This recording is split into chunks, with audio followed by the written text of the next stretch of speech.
Question number 5. Mr. Abdul Rahim was appointed in a factory on 1st January 2012 in the pay scale of rupees 12,000, 1,000, 24,000. तो पे scale में दी गई है salary, इसको calculate करेंगे। हर साल इसी 1 जनवरी को 1,000 से इंक्रीमेंट होगा 12,000 में, जब तक 24,000 पे नहीं पहुंच जाता। On 1st September 2021, his services were terminated at the time of retrenchment on account of closure of business, and he received a compensation of rupees 2 lakh from his employer under the Industrial Dispute Act. इनको 1 सितंबर 2021 को company से retrench कर दिया गया और compensation दिया है employer ने 2 लाख रुपीज़। तो रिट्रेंचमेंट का फॉर्मूला लगा के टैक्सेबल जो वैल्यू होगी रिट्रेंचमेंट की वो कैलकुलेट करेंगे। And he also received gratuity 1,50,000 under the Payment of Gratuity Act 1972। अब इनको ग्रेचुटी मिली है 1.5 लाख रुपए रिटायरमेंट के समय, तो और कवर्ड है, covered under the payment of gratuity act. Gratuity में 2 कंडीशन होता है, कवर्ड एक नॉट कवर्ड, तो यहाँ कवर्ड वाला फॉर्मूला लगेगा। He was entitled to avail earned leave of 30 days each year. At the time of termination of his service, he was also paid 1,68,000 for 8 months earned leave not availed by him during the period of service. अब उनको जब terminate किया गया है तो उनको earned leave के लिए 1,68,000 रुपीज़ एम्प्लॉयर ने पे किया है। तो यहाँ इनकैशमेंट ऑफ अर्न लीव का भी हम लोग टैक्सेबल अमाउंट कैलकुलेट करेंगे, क्योंकि इसमें भी कुछ हर encashment of earn leave, gratuity, retrenchment, इन सब में एग्जेम्पशन मिलता है। On 1st December 2021, he got another appointment on monthly salary of 30,000 rupees. अब 1 सितंबर को तो ये रिट्रेंच कर दिए गए थे, उसके बाद अक्टूबर नवंबर 2 महीने बाद दिसंबर में 1 दिसंबर को इन्हें दूसरे जगह नौकरी मिल जाती है जहाँ पे इनका मंथली सैलरी 30,000 रुपीज़ रहता है। On 1st February 2022, in order to meet the expenses for repair of his home, he received an advance of 4 months salary and also took a loan of 20,000 from his employer for the purpose। अब 1 फरवरी 2022 को इनको अपना घर बनाना था, तो इसके लिए इन्होंने एडवांस सैलरी ले ली 4 महीने की और उन्होंने 20,000 का लोन भी लिया है। और हमने पढ़ा है जब लोन लिया गया है 20,000 का या उससे कम का तो एग्जेम्प्ट होता है, वो टैक्सेबल नहीं होगा। तो ये 20,000 रुपये है तो इसलिए एग्जेम्प्ट हो जाएगा, एडवांस सैलरी टैक्सेबल होगी। Compute his taxable income under the head salaries for the assessment year 22-23, assuming that the salary is due on the 1st of the next month। अब इसमें ये चीज़ बोल रहा है कि जो अप्रैल की सैलरी है वो मई की सैलरी जून में, ऐसी मतलब कि जो भी है मई की सैलरी वो जून के 1st को, अगले महीने की 1 तारीख को मिलेगी। तो ये हमको ध्यान से इसके लिए कैलकुलेशन करना होगा। सॉल्यूशन देखते हैं 5 का। सबसे पहले हम लोग बेसिक पे कैलकुलेट करेंगे। तो 1 जनवरी 2012 से लेकर 31 दिसंबर 2012 तक इनकी सैलरी होगी 12,000 रुपीज़।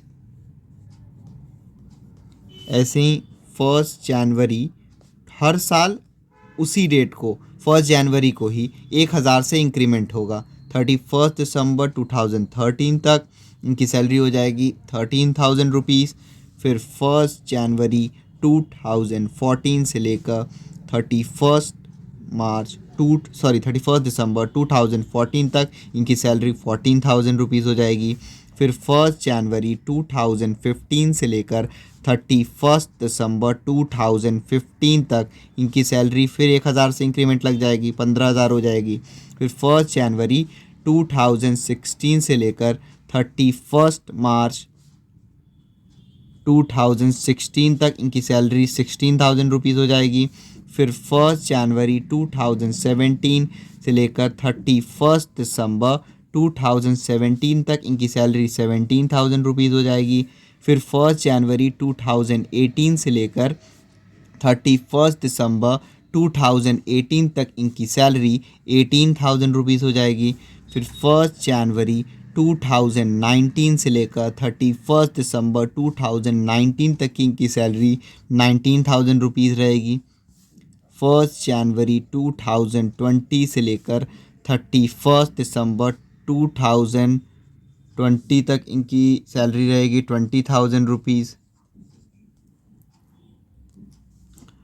और 1 जनवरी 2021 से लेकर 31 दिसंबर 2021 तक इनकी सैलरी रहेगी 21,000 रुपीज़।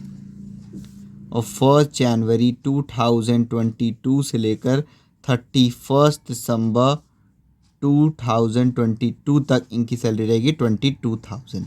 ऐसे तो क्वेश्चन में 24,000 तक गया हुआ है, लेकिन हमको बस अपने प्रीवियस ईयर से मतलब है। इस क्वेश्चन में असेसमेंट ईयर है 2022-2023, तो प्रीवियस ईयर जिसका हम इनकम कैलकुलेट कर रहे होंगे वो 1 साल पहले का होगा, यानी कि 2021 से लेकर 2022 तक। मतलब कि 1 अप्रैल 2021 से लेकर 31 मार्च 2022 तक। तो यहाँ पे 1 अप्रैल 2021 इसी के बीच में आ जाएगा और 31 मार्च 2022 यहाँ पे इसके। तो ये बस हमको इन दोनों का काम होगा इसमें। अब बेसिक पे सबसे पहले देख लें इन्होंने कब तक नौकरी की है। तो अप्रैल, मई, जून, जुलाई, अगस्त, सितंबर, अक्टूबर, नवंबर, दिसंबर, जनवरी, फरवरी, मार्च। ये हो गई 2021 की और ये हो गई 2022 की। तो इनको रिट्रेंच किया गया है नौकरी से 1 सितंबर को। यहाँ पे इनको 1 सितंबर को रिट्रेंच कर दिया गया है। अब ऐसे देखा जाए, अगर सैलरी हर महीने में फर्स्ट को ही मिल जाती तो यहाँ पे अप्रैल, मई, जून, जुलाई, अगस्त केवल 5 महीने की सैलरी लेनी होती।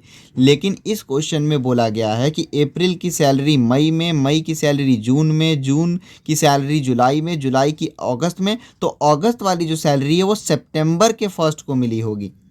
तो इसलिए 1, 2, 3, 4, 5, 6 हम 6 महीने का इसमें बेसिक पे लेंगे। ये कैलकुलेट करेंगे तो ये हो जाएगा इनका 2021 में इनकी सैलरी थी 21,000 रुपीज़। तो 21,000 रुपीज़ बेसिक पे 21,000 इंटू 1, 2, 3, 4, 5, 6। ये 6 महीने इसलिए लिए क्योंकि क्वेश्चन में साफ साफ बोला गया है कि salary is due on the 1 of next month. तो अप्रैल की सैलरी मई में, मई की सैलरी जून में, जून की सैलरी जुलाई में फर्स्ट को, जुलाई की सैलरी अगस्त में फर्स्ट को और अगस्त की सैलरी सितंबर में फर्स्ट को। तो ये हो गई 6 महीने की सैलरी, यहाँ पे लेना पड़ेगा हमको। उसके बाद इन्होंने दिसंबर में 1 दिसंबर को नया जॉब ज्वाइन कर लिया। तो यहाँ हम लिख देते हैं, ये इसके लिए है, ये न्यू जॉब इन्होंने 1 दिसंबर को किया। अब ऐसे तो लेना चाहिए दिसंबर, जनवरी, फरवरी, मार्च 4 महीने का, लेकिन इस क्वेश्चन में बोला गया है कि फरवरी में 1 फरवरी को उन्होंने एडवांस सैलरी ले ली है 4 महीने की। फरवरी में उन्होंने एडवांस सैलरी तो ली है जो कि है 4 महीने की, लेकिन एडवांस में हम केवल जब एडवांस सैलरी हम फॉर्मेट में लिखेंगे तो उसमें केवल हम 3 महीने मानेंगे, क्योंकि जो एडवांस सैलरी ये 4 महीने की यहाँ बता रहा उसमें से 1 महीने तो फरवरी वाली इनको मिली होगी, बाकी 3 महीने जो हैं वो एडवांस वाले हो जाएंगे। तो जब ये वाले से जो पहली जॉब थी उनकी उससे 21,000 इंटू 6 और जो दूसरी जॉब थी उससे हो जाएगा 30,000 रुपीज़ इंटू 3। दिसंबर की सैलरी जो जनवरी में मिली होगी, जनवरी की सैलरी जो फरवरी में मिली होगी और फरवरी वाली सैलरी भी हम लोग यहीं पे लेंगे। तो 3 महीने की सैलरी हो गई। तो 21,000 इंटू 6 और 30,000 इंटू 3 ऐड कर देंगे, ये बेसिक पे आ जाएगा। तो ये आ जाएगा आपका 1,26,000 रुपीज़ और इसको इंटू करने पे आ जाएगा 90,000 रुपीज़। इन दोनों को ऐड कर देंगे तो ये आ जाएगा आपका 2,16,000 रुपीज़ बेसिक पे, जो हम फॉर्मेट में लिखेंगे। और एडवांस सैलरी हम 3 महीने की केवल लेंगे, क्योंकि जो फरवरी में 4 महीने की मिली थी उसमें से 1 महीने तो फरवरी वाली होगी, बाकी 3 महीने एडवांस की हो जाएगी। सबसे पहले इसका फॉर्मेट बना लेते हैं। Computation of taxable salary for the assessment year 2022-2023। सबसे पहले हम लेंगे बेसिक पे, जो कि हम पीछे कैलकुलेट कर चुके हैं, 21,000 इंटू 6 और 30,000 इंटू 3, जो कि था 1,26,000 रुपीज़ और 90,000 रुपीज़। इन दोनों को हमने ऐड करके पीछे निकाला था तो आ गया था 2,16,000 रुपीज़ बेसिक पे आ गया। बेसिक पे के बाद एडवांस सैलरी हम लिखेंगे, एडवांस सैलरी। एडवांस सैलरी 3 महीने की ही लेंगे, 30,000 रुपीज़ इंटू 3, क्योंकि 1 महीने वाली फरवरी में हमने ले ली है बेसिक पे मान के। तो ये हो गया 90,000 रुपीज़ एडवांस सैलरी हो गया। अब उसके बाद क्वेश्चन में दे रखा है रिट्रेंचमेंट। तो पहले रिट्रेंचमेंट का जो कंपनसेशन मिला उसका टैक्सेबल वैल्यू कैलकुलेट करना पड़ेगा। सबसे पहले हम रिट्रेंचमेंट में ये फॉर्मूला लगाएंगे, सैलरी निकालेंगे, बेसिक सैलरी एवरेज 3 महीने की plus DA plus commission on sales. फिर least of the following will exempt. पहला half into salary into number of year of service, round off कर देंगे। फिर एक्चुअल अमाउंट रिसीव्ड और मैक्सिमम लिमिट 5 लाख। इन तीनों में से जो भी लीस्ट होगा वो एग्जेम्प्ट हो जाएगा। फिर actual minus least, taxable value आ जाएगी। तो अब हम रिट्रेंचमेंट कैलकुलेट कर लेते हैं। सबसे पहले रिट्रेंचमेंट में सबसे पहले हमको सैलरी निकालना होगा। Salary, basic salary average 3 months की प्लस डीए, रिटायरमेंट पे हो या ना हो हम लेते हैं, प्लस कमीशन ऑन सेल्स। तो बेसिक सैलरी एवरेज 3 महीने की, मतलब ये लास्ट 3 मंथ की। तो देख लेते हैं लास्ट 3 मंथ में उनकी क्या सैलरी थी। वो सितंबर में रिट्रेंच हुए हैं और 2021 में उनकी सैलरी थी 21,000। तो जून, जुलाई, अगस्त, ये लास्ट के 3 महीने में उनकी सैलरी होगी 21,000 रुपीज़। तो 21,000 इंटू 3 और डिवाइड कर देंगे 3 से, तो बेसिक सैलरी एवरेज आ जाएगा। तो हम पहले इसका एवरेज निकाल लेंगे, 21,000 इंटू 3, और क्योंकि ये एवरेज निकालना होता है 3 महीने का, तो ये 3 से डिवाइड कर देंगे। तो ये आ जाएगा 21,000 रुपीज़। क्वेश्चन में डीए और कमीशन ऑन सेल्स नहीं दे रखा है, तो 21,000 रुपीज़ सैलरी फॉर रिट्रेंचमेंट हो गया। उसके बाद सबसे पहले फिर हम लिखते हैं least of following will be exempt. सबसे पहले हम इसमें लेते हैं हाफ इंटू सैलरी। तो जो सैलरी ऊपर आ गई है वो ये जो हमने निकाला है 21,000 रुपीज़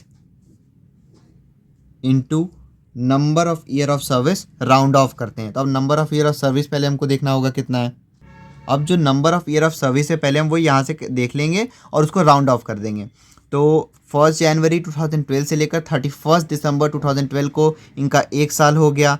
फिर उसके बाद 1 जनवरी 2013 से लेकर 31 दिसंबर 2013 तक 2 साल हो गया। ऐसे ही यहाँ पे 3, 4, 5, 6, 7, 8, 9 ईयर्स यहाँ तक हो गया। और फर्स्ट ये 2021 ये वाला जो ईयर है, इसमें ही 1 सितंबर को वो रिटायर हुए हैं, रिट्रेंच हुए हैं, सॉरी। तो फिर 1, 2, 3, 4, 5, 6, 7, 8, 9, यहाँ तक 9 साल हो गए। जुलाई, अगस्त, 9 साल 8 महीने, क्योंकि ये सितंबर में रिट्रेंच हुए हैं।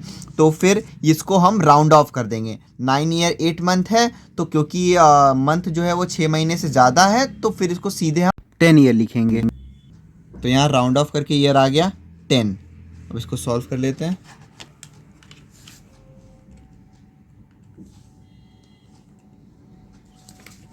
ये आ जाएगा 1,05,000 रुपीज़। उसके बाद सेकेंड पॉइंट में लेंगे हम एक्चुअल अमाउंट रिसीव्ड। तो एक्चुअल अमाउंट रिसीव्ड क्वेश्चन में रिट्रेंचमेंट के केस में दे रखा है, इनको 2 लाख रुपीज़ दिया है। उसके बाद इसमें थर्ड पॉइंट में हम लिखते हैं मैक्सिमम लिमिट। मैक्सिमम लिमिट है रिट्रेंचमेंट के केस में 5 लाख रुपीज़। अब इन तीनों में से जो भी लीस्ट है वो एग्जेम्प्ट हो जाएगा, यानी कि 1,05,000 विल बी एग्जेम्प्ट। तो टैक्सेबल रिट्रेंचमेंट की वैल्यू निकालने के लिए एक्चुअल यानी कि 2 lakh rupees minus 1,05,000 rupees, 2 lakh, यह आ जाएगा 95,000 रुपीज़ रिट्रेंचमेंट के कंपनसेशन की वैल्यू आ गई। सबसे पहले सैलरी कैलकुलेट कर लिया, फिर least of the following will exempt, फिर पहला हाफ इंटू सैलरी जो ऊपर कैलकुलेट किया था into number of year of service round of. तो 9 ईयर 8 मंथ उन्होंने किया था, तो उसको राउंड ऑफ कर देंगे तो 10 साल हो जाएगा। फिर ये आ गया, फिर actual amount receipt, maximum limit, जो भी लीस्ट था वो एग्जेम्प्ट हो गया, टैक्सेबल एक्चुअल माइनस लीस्ट, और ये आ गया 95,000 रुपीज़। तो यहाँ पे हम पुट कर देंगे 95,000 रुपीज़ रिट्रेंचमेंट के केस में। रिट्रेंचमेंट के बाद क्वेश्चन में ग्रेचुइटी बोला गया है, तो ग्रेचुइटी की कैलकुलेशन करेंगे हम, और ग्रेचुइटी कवर्ड वाला केस है। तो employees covered under the payment of gratuity act 1972, जब भी कवर्ड वाला कंडीशन होगा तो salary, basic salary plus DA इसको ऐड कर देंगे और इंटू कर देंगे 15/26, तो 15 दिन की सैलरी आ जाएगी। फिर least of the following will be exempt, 15 days salary into number of year of service round off कर देंगे। फिर actual amount of gratuity received जो दिया होगा और 20 लाख रुपए maximum limit, least of the following exempt हो जाएगा। फिर टैक्सेबल एक्चुअल माइनस लीस्ट, ये 15 डेज के सैलरी से मतलब है जो यहाँ पे कैलकुलेट हुआ होगा वो। तो अब ग्रेचुइटी कैलकुलेट करेंगे हम।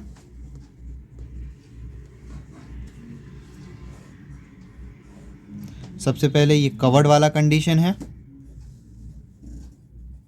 तो सैलरी कैलकुलेट करेंगे ग्रेचुइटी केस में। सैलरी हो जाएगी बेसिक सैलरी प्लस डीए, इसको ऐड करेंगे इंटू 15/26। तो बेसिक सैलरी क्वेश्चन में कितना है, 21,000 रुपीज़ है, तो 21,000 रुपीज़, और डीए है नहीं तो नहीं लेंगे, इंटू 15/26, 21,000 इंटू 15/26, तो ये आ जाएगा 12,115.384, 12,115.384 आ गया। और ये जो बेसिक सैलरी 21,000 रुपीज़ है, ये जब वो रिट्रेंच हुए थे तब जो उनकी बेसिक सैलरी थी इतनी ही थी, 21,000 रुपीज़, तो यही वाला लेते हैं यहाँ पे, इंटू ये 15/26 कर दिए तो ये आ गया इतना। उसके बाद इसमें अब least of the following will exempt, least of following will be exempt. सबसे पहले इसमें हम लेते हैं ये जो 15 डेज़ की सैलरी आई है into number of year of service round of. तो राउंड ऑफ हमने ऊपर रिट्रेंचमेंट के केस में कर ही लिया था, तो राउंड ऑफ सेम ही रहेगा, 9 साल 8 महीने था तो 10 साल ही हम लेंगे, यहाँ भी राउंड ऑफ करना है इसलिए। तो ये हो जाएगा पहला कंडीशन, 15 डेज़ की जो सैलरी आई है 12,115.384 into number of year of service round of, तो 10 साल हो जाएंगे। तो इसको जब हम इंटू करेंगे 12,115.384 इंटू 10 जब हम करेंगे तो ये आ जाएगा 12,115.384। तो इसको हम सीधे ले लेंगे 12,115.4, इसको मल्टीप्लाई करने पे ये आ जाएगा आपका, यहाँ लिख दे रहा हूँ मैं, ये आ जाएगा 12,115.384, मतलब कि 1,21,153.84। तो ये 54 के पास था 0.84, तो इसी वजह से हमने पॉइंट हटा के यहाँ पे एक डिजिट बढ़ा दिया, 12,1154 हो गया। फिर सेकंड कंडीशन में हम इसमें लेते हैं actual amount of gratuity received, actual amount received, तो ग्रेचुइटी केस में इनको मिला है 1,50,000 रुपीज़। उसके बाद थर्ड पॉइंट में मैक्सिमम लिमिट होती है ग्रेचुइटी के केस में 20 लाख रुपीज़, 20 लाख रुपीज़। तो फिर इसमें least of the following will exempt, ये लीस्ट है ये एग्जेम्प्ट हो जाएगा। टैक्सेबल ग्रेचुइटी कैसे निकलेगा, एक्चुअल जो दिया हुआ है 1,50,000 माइनस लीस्ट 1,21,154, तो हो गया 1,50,000 माइनस 1,21,154, ये आ जाएगा 28,846। पहले ग्रेचुइटी कवर्ड वाली कंडीशन थी, तो basic salary plus D into 15/26 करके 15 दिन की हमने सैलरी निकाल लिया। उसके बाद least of the following will exempt, तो पहला कंडीशन था 15 days salary into number of year of service, round of, तो ये कर दिया हमने, और यहाँ पे करने के बाद 121153.84 आया, तो इसको हमने पॉइंट हटा के सीधे यहाँ पे एक डिजिट बढ़ा दिया, 54 कर दिया। एक्चुअल अमाउंट रिसीव्ड, फिर मैक्सिमम लिमिट, जो लीस्ट था वो एग्जाम कर दिया, एक्चुअल माइनस लीस्ट आ गया टैक्सेबल। ग्रेचुइटी की वैल्यू आ गई 28,846। ग्रेचुइटी के बाद क्वेश्चन में दिया गया है earned leave salary. Earned leave salary का भी हम लोग को टैक्सेबल अमाउंट कैलकुलेट करना पड़ेगा। तो अर्न लीव सैलरी में सबसे पहले हम बेसिक सैलरी लेते हैं, सैलरी कैलकुलेट करते हैं। बेसिक सैलरी एवरेज सैलरी जो लास्ट 10 मंथ रहता है रिट्रेंचमेंट या रिटायरमेंट से पहले, तो वो ले लेंगे एवरेज सैलरी 10 लास्ट 10 मंथ की, plus D on retirement plus DP plus commission on sale, इससे सैलरी आ जाएगा। फिर least of the following will exam, पहले पॉइंट में 10 इंटू सैलरी 10 मंथ की सैलरी ले लेते हैं यहाँ पे। फिर उसके बाद सेकेंड पॉइंट में अर्नड लीव जो मंथ में क्वेश्चन में उनके पास बचा होता है वो इंटू सैलरी ले लेते हैं। तीसरे पॉइंट में एक्चुअल अमाउंट रिसीव्ड, और फिर चौथे पॉइंट में मैक्सिमम लिमिट 3 लाख रुपीज़। इन चारों में से जो भी लीस्ट होगा वो एग्जेम्प्ट हो जाएगा, टैक्सेबल आ जाएगा एक्चुअल माइनस जो इन सब में से लीस्ट होगा। अब अर्नड लीव सैलरी का कैलकुलेशन होगा।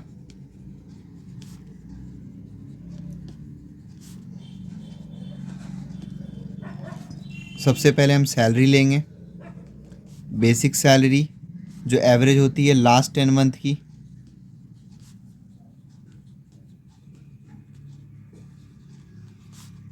Plus DA on retirement plus dearness पे प्लस कमीशन ऑन सेल्स।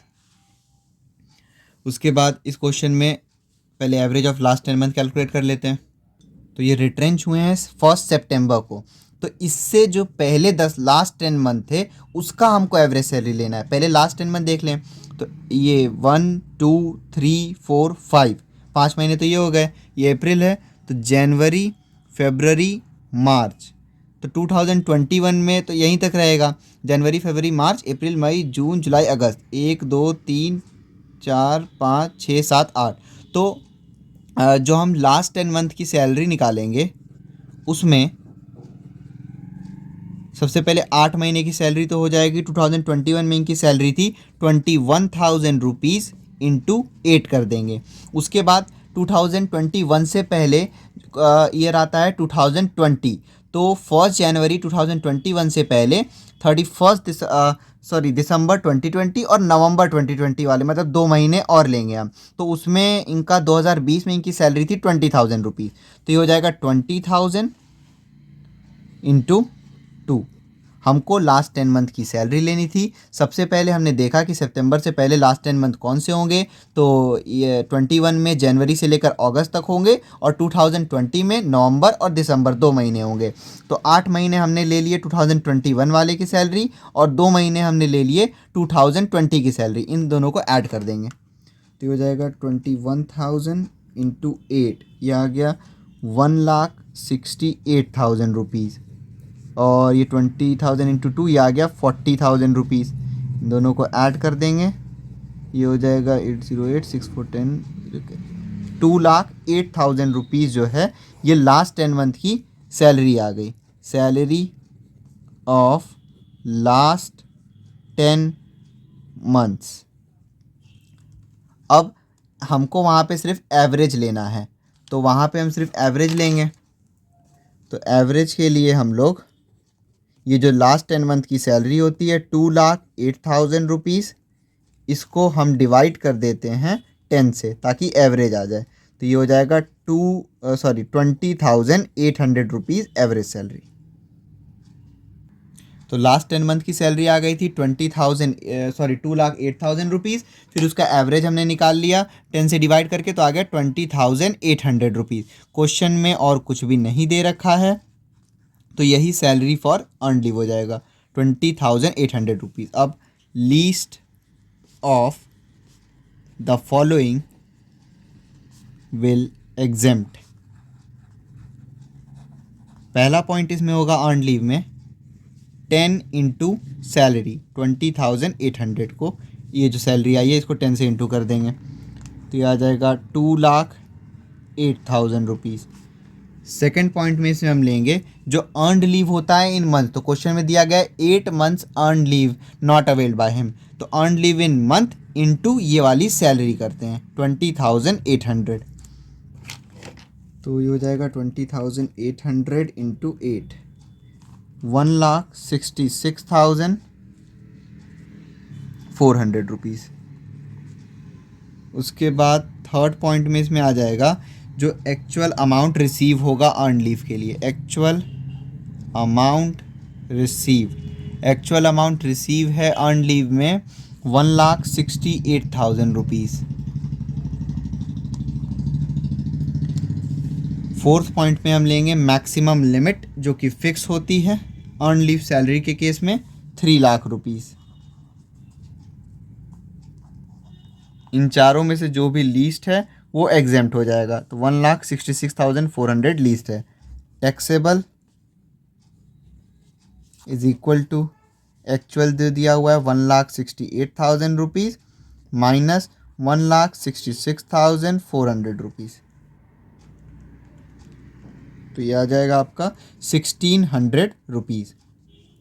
सबसे पहले हमने अर्न लीव सैलरी की सैलरी कैलकुलेट कर ली इस फॉर्मूले से, फिर least of the following will exempt, सबसे फर्स्ट पॉइंट 10 इंटू सैलरी, फिर अर्नड लीव जो मंथ में दे रखा था उनके पास जो बची हुई है इंटू ये कर देंगे तो आ जाएगा 1,66,400, फिर एक्चुअल अमाउंट रिसीव और मैक्सिमम में 3 लाख रुपीज़ ये फिक्स होता है।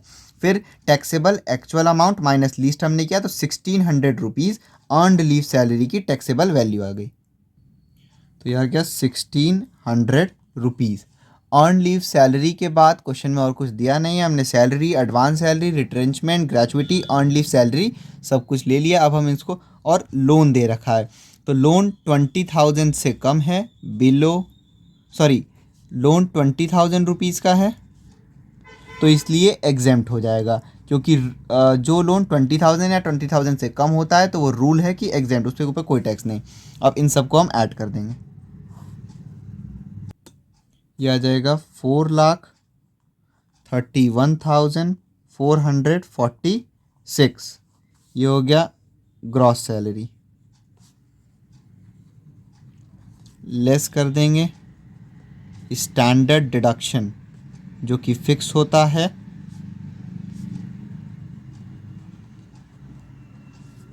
50,000 रुपीज़, तो इसको लेस करने पे आ जाएगा 3,81,446 रुपीज़, तो ये हो जाएगा आपका टैक्सेबल सैलरी।